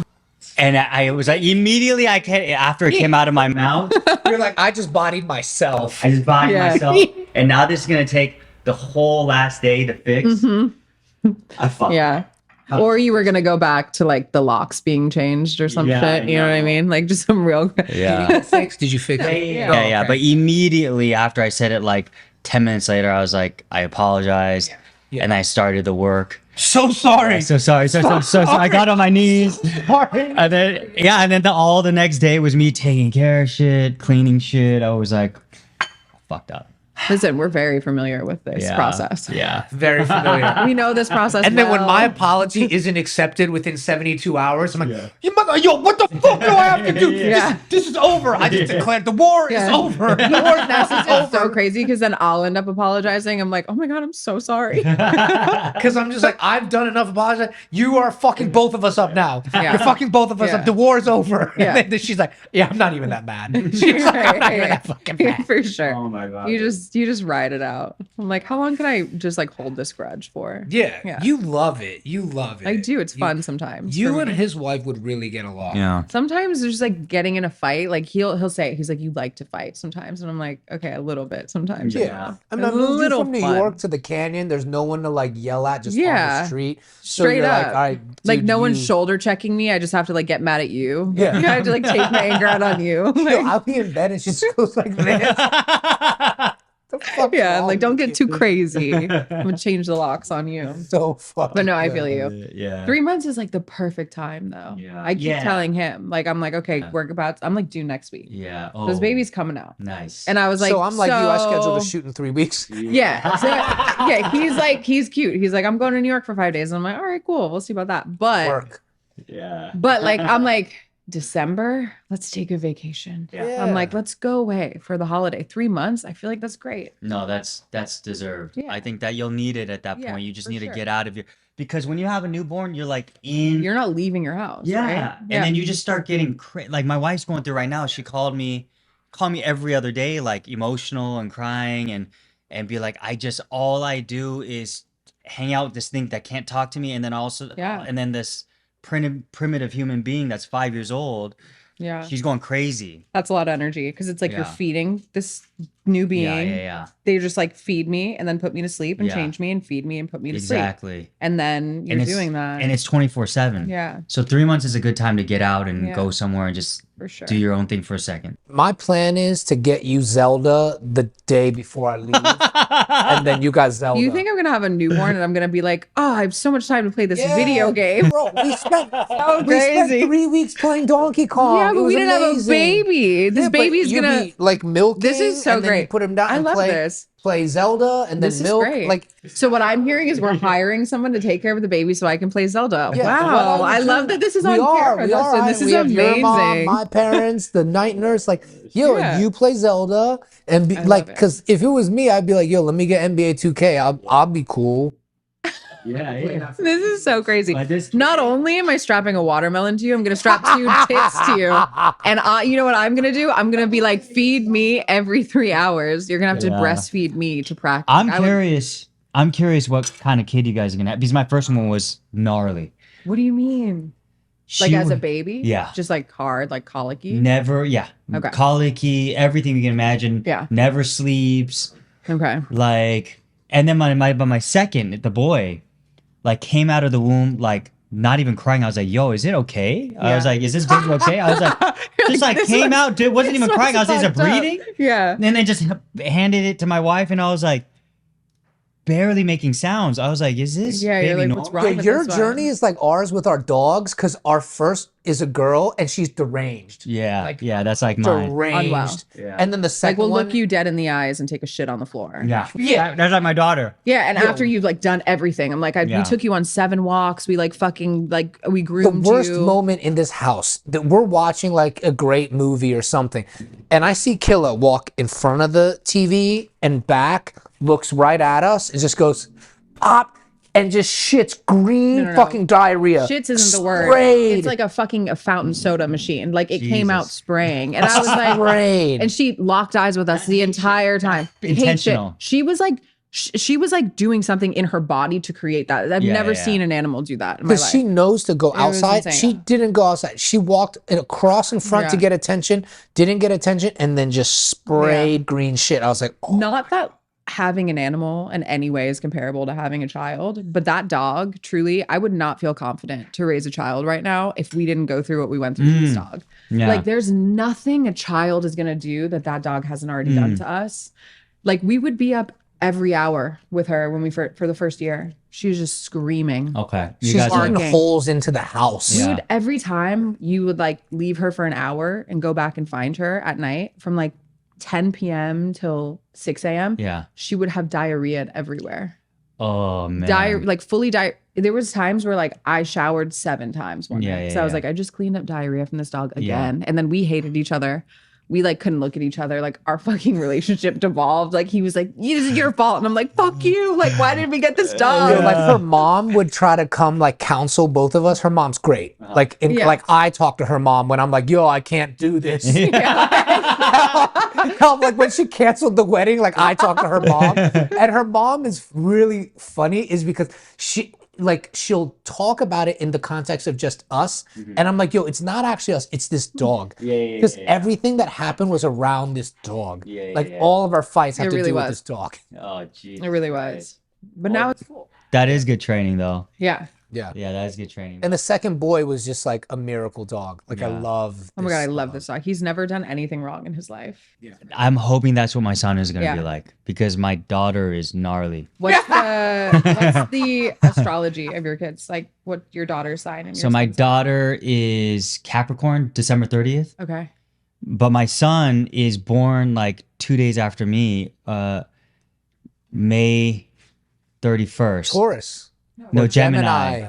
Oh. I'm Gemini. Okay. My wife is Gemini. My wife Oh, is. wow. Wait, we're both Pisces. Oh, really? I love that. Yeah. That's cool. So my household is all sorts of fucked up. No, that's Yeah. good. That's actually good energy. Really? parents- All- like- Geminis and Capricorns get along really well. People don't. yes. people So me and my underestimate daughter are like Yeah. thick as thieves. that. Yeah. I'm just wondering if the me and my wife are both Geminis, Yeah. and we've learned to work it out. I'm wondering about me and my son though. Well, we're both Pisces, and if we had planned this pregnancy, we would be having a Pisces. Like we wanted a We're Pisces. literally the same bitch. Yeah, but it's the same. Like we worked it out because we were just like it's a Spider-Man meme. I'm like, what game were you playing with me? I'm like, I did it too. Yeah. Like, what do you think this You is? invented this game. Yeah, I'm like, maybe you did because you've been around longer than me, but like I've been playing it. And then we were like, maybe it's good we're not having a Pisces. Yeah. Because then it's too much fucking water. Like we're Yeah. having a baby who's gonna like bring a new Virgo. energy. Opposite. Yeah, Yeah, 6 maybe you degrees just be like- opposite. So it's either we're gonna we're gonna love our kid. We're gonna Yeah, love of our course. kid. We're gonna love our kid. It's gonna be Are you great. questioning? It's gonna be great. He found out it was a Virgo. He's like, I don't know about them Virgos. Cause I got Virgo homies and I love them, but I'm like, You know I what's just don't see funny the though? world like you you, know what's but- funny though is your Virgo homies. It has been a very almost like child parental relationship with them. yes, So Oh that's my an God. interesting cycle that's happened for you yes, in your life. Yes, like They've been like Taylor Takahashi, one of my most beloved friends, yeah. who was Boogie. Yeah. He's a Virgo. You know, Ah. and so it's like, you know, like director actor Yeah. relationship. And also he was my assistant. Yeah. And I like really watched him grow from his mid-20s. Yeah. Yeah. So it was like, it is a very, like, it's one of the most special relationships I it's have. very like Yeah. paternal in a way. We just be stubbing each other's toes all the time. Yeah. You know what I mean? Like, but I Yeah. talk to him every week still. I still Yeah. Yeah. But it's interesting. I feel like you probably can speak to this, but I think your kids teach you like the lessons you needed to learn. 100%. We're gonna have Taylor on the show. We're gonna have Yeah, when absolutely. our son comes out, Taylor's coming on. Yeah, yeah, yeah. Yeah. Yo, but Capricorn, when you're like, yo, it's gnarly, it's like I get it. My parents are both Capricorn. Okay, so like, you know. gnarly. Yeah. So they also married same sign. Okay, I maybe think that it's works so then. interesting Yeah. when people because I never until it was us and then your parents. I know nobody who's like doubled up, same sign, because it is a lot of the same intense energy. Yeah, because me and my mom is also Gemini. Oh wow. Wow. So, yeah, it's gnarly, but you at least know what's happening. Yeah, you get it. You get Yeah, it. yeah. So it's you don't have to try to understand. You kind of you already intuitively know. Yeah. So there's an advantage there. But yeah, I do feel like same sign is like you practice the same kung fu. Like we're both mantis. Like I know the next move coming. Yeah. It's like, Yes. you're gonna do this thing. Yeah, yeah. yeah. It's so annoying. You're Wallum Kung Fu. I'm Wallum Kung Fu. I stopped practicing Kung Fu. Yeah, like no more kung fu. Yeah, it's Yeah. like my wife. Yeah, that's good though. But I love that you said that on the phone where you were just like, yo, I don't give a fuck about like making sure my kid is Asian, you know?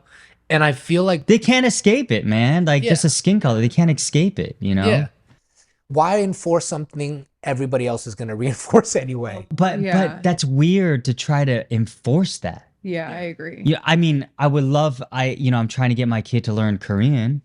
I'd love for her to be able to speak the language, but also because she could speak fluent Russian because that's her mom, Yeah, right? So I'd like to balance that out. But like, if she didn't, it's not the end of the world, Yeah. you know? that's how I feel. I really want our child to speak multiple languages. Yeah. and I want to keep the culture alive on both sides. Yeah. But I also feel like there's this other thing where like my parents weren't born here, your parents weren't born here. I'm not sure about your parents. Yeah. I was though. Like Yeah. I'm American. Yeah. I'm Greek American, but I'm American. So there is an element of like also we're adding in this new culture where maybe like we were raised where it was still holding on strong to something that isn't here. And I think we embrace being American. Yeah. You know? Because I think when you're fresh off the boat, you're attacked for your culture. Yeah. Yeah. Because you don't know anything about this place you've come to. Totally. So it totally makes sense that our parents were like pummeling us with Korean culture or Chinese culture or Yeah. Greek culture because it was beaten out of them and they didn't want to lose it. But now with us, especially from our places of privilege, whether we earned it or whatever, it's like, I'm not so scared of my child not interacting with Asian American culture. Yeah. Like whatever he wants to engage, he's going to be able to engage in. Yeah. There's quite a bit of it now. Yeah. Yeah. You know, so For I sure. think it's like for every community, like Black community, there's Booker T. Washington, then there's W.E.B. Du Bois, Malcolm X, and now Ta-Nehisi Coates. It's like Yeah. the mindset changes every generation. Yes. It's different challenges. Yeah, that's Yeah. very true. Yeah. That's very true. I mean, I live in Hawaii. Yeah. So everybody is already mixed. They're all mixed. And there's such a strong Asian through line that it's unavoidable for them to get the Asian part. It's just baked in, but I don't have to force it. I don't have to be like, and also it's not I also don't want to like differentiate either. Be like, oh, but out of these Asians, you're Korean, so you need to fucking learn that shit. Yeah. It's like, no. You're going to get a little bit of everything, and I will teach you like where you came from. But ultimately, I think it'll be her decision or his decision where they're going to end up living. But most likely it's going to be the United States. Yeah. So if they're already going to be like, a few generations in, dude, do you? Like at that point, like up to my children, I'm like, I'm going to set it up and then you make your decisions. And then for my grandchildren, I don't give a fuck. Yeah. Like my grandchildren's like even once more removed where I'm like, yeah, I love my grandchildren, but it's like, it's a different vibe even for my own children. And there's no way I can govern even my children, let alone my grandchildren. Yeah. So it's a futile battle. Yeah. In my opinion. Yeah, it's a fool's errand to think you can define your culture or race first, and then two, to pass it on. Yeah. It's like, I'm a bottle this amorphous thing that is man-made and doesn't really make much sense at all, and I'm gonna pass it on to you. Yeah, what's gonna be funny is at some point my daughter's gonna find this podcast and I'm gonna be trying to fucking do some shit. She's like, hey, I found this video of you saying this bullshit. Why the fuck are you trying to make me do this? So you were talking all that shit, and now I'm so fucked. One day, like during this pregnancy, I did Google my own shit. I'm fucked. There's this. I can't tell this kid anything. Like I'm out here in an interview being like, "I'll fuck your couch." Yeah. Like, what am I gonna tell my kid? Yeah. no, I think it's actually a good thing. Yeah. Like my parents were super open with me about the shit that they did, but they were like, "Don't do it." Like I Yeah. did it. Like I'm coming from a place of I know Yeah. I've done it. Yeah. So I think you have that going for you. It is cool. It is cool. Yeah. I'm excited, man. I'm excited. No, Like I'm we're excited for you literally like a guys. week out. Yeah, Yeah, that is geek out. incredible. Oh, it'll be Oh good. man, dude, that's know. awesome. And then it's like your first kid, and like, Yeah. dude, being in that room is gnarly. Yeah. Yeah. Yeah, it's Yeah. gnarly, but it's beautiful. It's sure. like it's beautiful. I didn't think I'd get emotional. Mm-hmm. What are you talking about? You're super emotional. But I didn't think having a kid, I think it's a beautiful thing, but I didn't think I'd get like emotional, like, and up until, but it didn't hit me until, but right when the baby came out, it just like, boom. Yeah. I just immediately started like crying. I was like, and I didn't expect that though. I know I'm emotional, but like, I didn't think I was going to like, Bro, you have a musical sequence in a black and white indie film in Gook, like you're emotional. like people I break know what out you into mean. song and dance in the middle of your serious film about the LA riots. Like Yeah. you're very emotional in the am. best way. I think though there's like this disconnect between, even for me, and I can only imagine for like men when Yes. when their Yes. wives or whoever is having a baby. Even sometimes for me, like I'll be chilling and like he won't kick that much, and then he kicks and I'm like, oh my god, okay, cool, like Yeah. we're having a baby. Yeah. And then for you, I think it will hit you in a way that you will relate to what he's saying, because Bro, I'll be in the fetal position it is crying so for sure. because I'm like feeling it every single day, and I'm like I Yeah. cannot escape the Yeah. idea that this baby is coming. I think it's true yeah. though, because it wasn't part of your body for a year. And what happens is you get this baby and it's almost like a stranger. Of course it's yours, of course, but like you didn't have the same, like with my Sasha, my wife, like she is so in tune with that baby. But we slowly have to learn the rhythms and all that stuff. So at first it's just like, yeah, I love this thing, Yeah. but it takes a second. Also, who are you? Yeah, who are you, dude? we've Like been infiltrating kicking my it for 9 life. months. Yeah. Like Yeah. we've been chilling. We've gone through shit together. Phil was telling me this. He's like, yo, did you know that babies look more like the father Yes. in the first 3 months? Yes. Because on some caveman shit, the caveman needed to Oh know my god, it it was needed to know it's his son. kid. Especially Apparently, shorties were getting ran through back then. especially the first one, especially the first kid. Crazy. Yeah, especially well, the we've first seen kid. like the 3D scans, and they're always like, it looks like look like Eddie. It looks like Eddie, and I'm like, he does. Yeah, It's yeah. super cute. My prediction is I do think I'm going to shit my pants when this, like physically shit my pants, because I Yeah. can barely control bowel movement with emotion. It's a wrap. You might need Like, to get diapered up. If the Knicks, or I'm Commanders win a bringing diapers, championship, so- I will probably shit my pants. When my son comes out, I'm probably shitting my pants. yeah, Like it's okay. I'm gonna wear. They Depends. prepare It's for a good people thing, to shit though. their pants. Yeah. Yeah.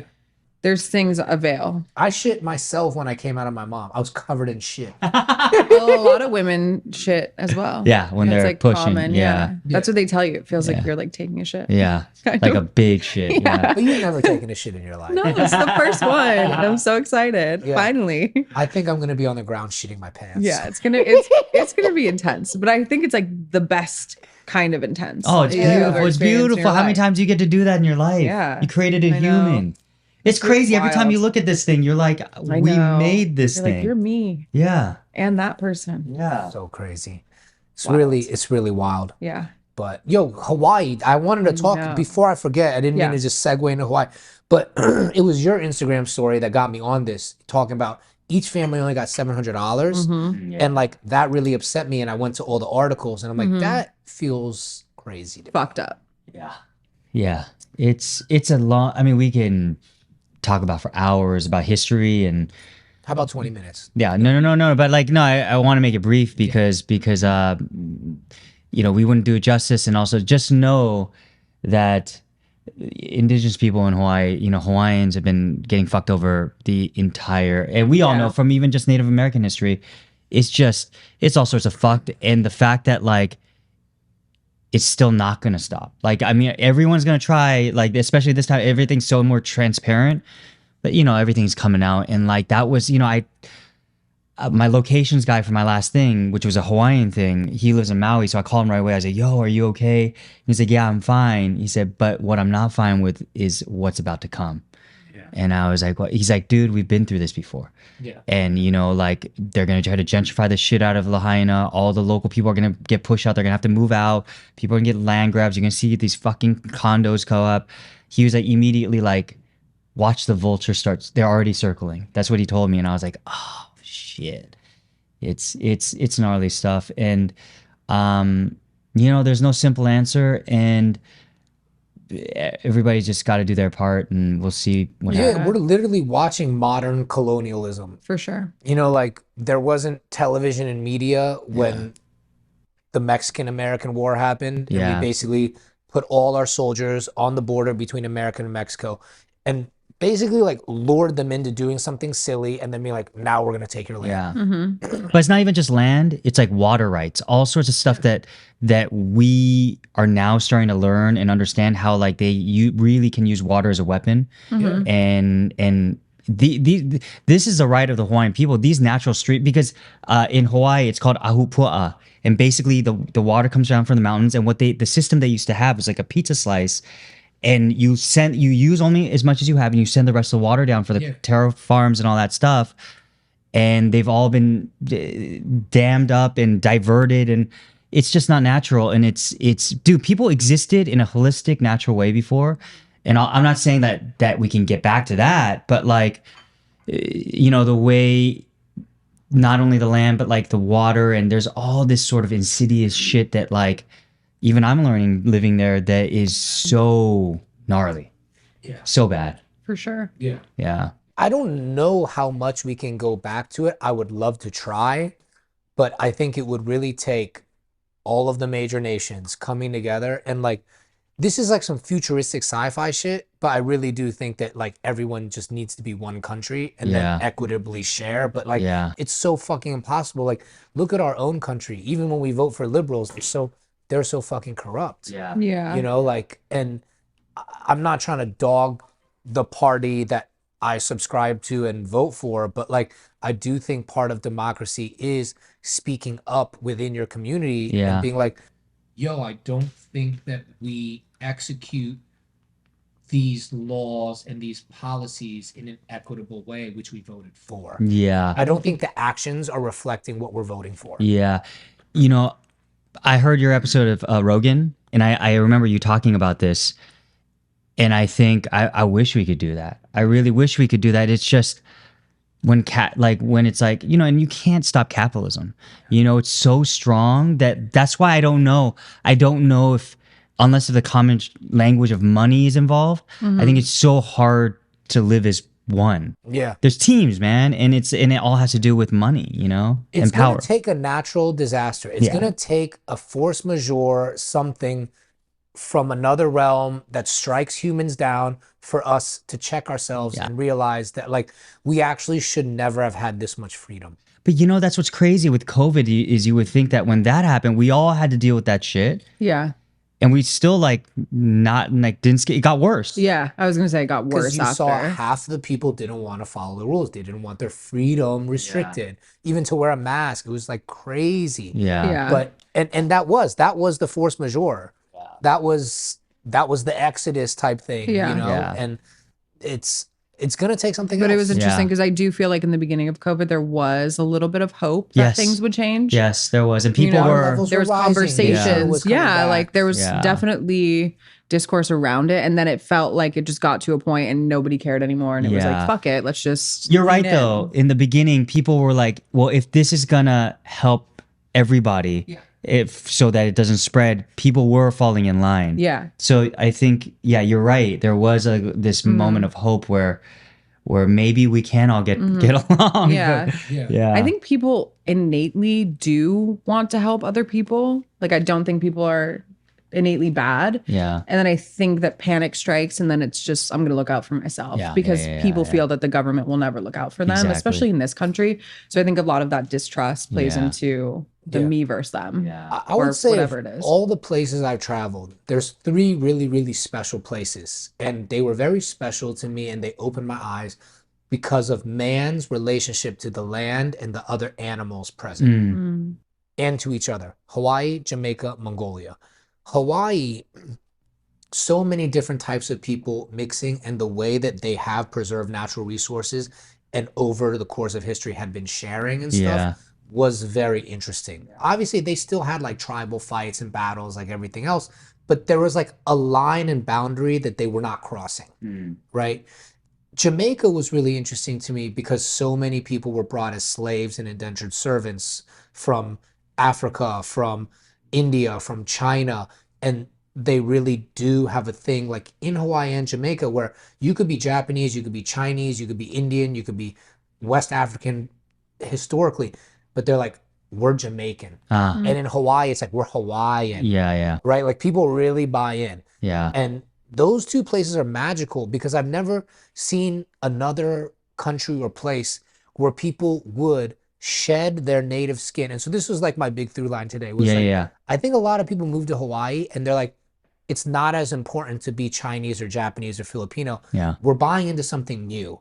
And I think that is what we're doing as a family, what you're doing as a family. I think that's very magical. I think it's very progressive. Yeah. And in the Gobi Desert, it was just like, it's man and desert in a relationship with a camel. Because people would live off the milk of the camel and make cheese, shave the camel and shave the goats and like sell cashmere. And they lived without killing the animal in a yurt. And there was a symbiotic and like great relationship.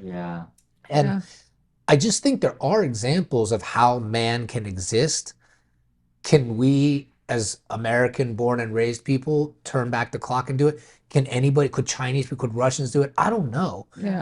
But I would be down to try. I mean, they do it in Hawaii, like you're saying. I mean, look at the disaster. Like the locals just sprung right into action, and they just helping each other. So I think it is possible, but the whole world is a hard sort of like it's hard to get everybody to get on the same page. Totally. That's Because Hawaii is a tight-knit community. exactly, it's manageable, right? And it's like, and you have to be accountable too in Hawaii, because it's an island. You like your reputation matters. Like same with Jamaica. Like everybody know each other, and your reputation matters, and your community matters. And in a lot of ways, kind of similar in Taiwan too. Yeah, it's an island. Yeah, Taiwan's very much the same too. Yeah, that's the one thing that I think, if I look at it, I'm like, it's usually these smaller communities that do it right, like Scandinavian countries, they do it right, but it's such a small scale. So I worry, like when we talk about this, like one government, one country, one nation thing, it's like, does that get lost? Yeah, because you don't have those communities that hold you accountable, and like you're not so in tune with the people around you. It's kind of just like everyone. Yeah, I think it's about getting people to buy into the fact that it's community. You benefit from community. I think in America, in a lot of ways, people don't see each other as community. It's like me versus you, me versus that neighborhood. Well, we talk about it all the time. It's like alarming if somebody rings your doorbell. Like it's crazy to know your neighbors. Yeah. That's such a gift. Like we don't have that here anymore. Yeah. So your community, your literal direct community around you, you're so disconnected to them. It's one of the symptoms and consequences of globalism and travel is that the more freedom and globalism you have, in a lot of ways, you become strangers to the people next to you. Yeah. Yeah, it's a true. really crazy thing to say. It's true. Yeah, I remember even amongst Asians in high school, it was like you'd fight other people from the other city over, and it's just like, why? Now thinking back, it was so fucking stupid. Yeah. You know, but you would go fucking scrap with like the next city over. You're like, the fuck? Yeah. We were like, always this is fighting with my West city. Orange. My high school, Dr. Phillips was always fighting West Orange just for no reason. Like, let's go fuck up their trucks. All right. There's always that like rivalry where you don't know where it stemmed from. You just like it's not grew like up we and decided where we were gonna live. Our parents did. Yeah, you're like, I'm just here. Yeah. I'm going to throw a brick through this car because that's our culture. For sure. But no, I know, Craig, you got a hard out. So like, Justin, thank you so much for coming, bro. I hope we get. Damn, dude, I feel like gypped, man. No. No, we have a phone conversation too. It's been incredible. But no, you're gonna hang, Craig. Craig's got to pack up. My But, bad, like, my bad. No, you're not, dude. We love you. Yeah. It's all good, This is bro. amazing. Thank you for coming. Of course, dude. Amazing. Awesome. We'll hang out. All right. Yes. Thank you, Craig. Craig, My pleasure. you're cut. Thank you, bro. Aw. Damn. Yeah.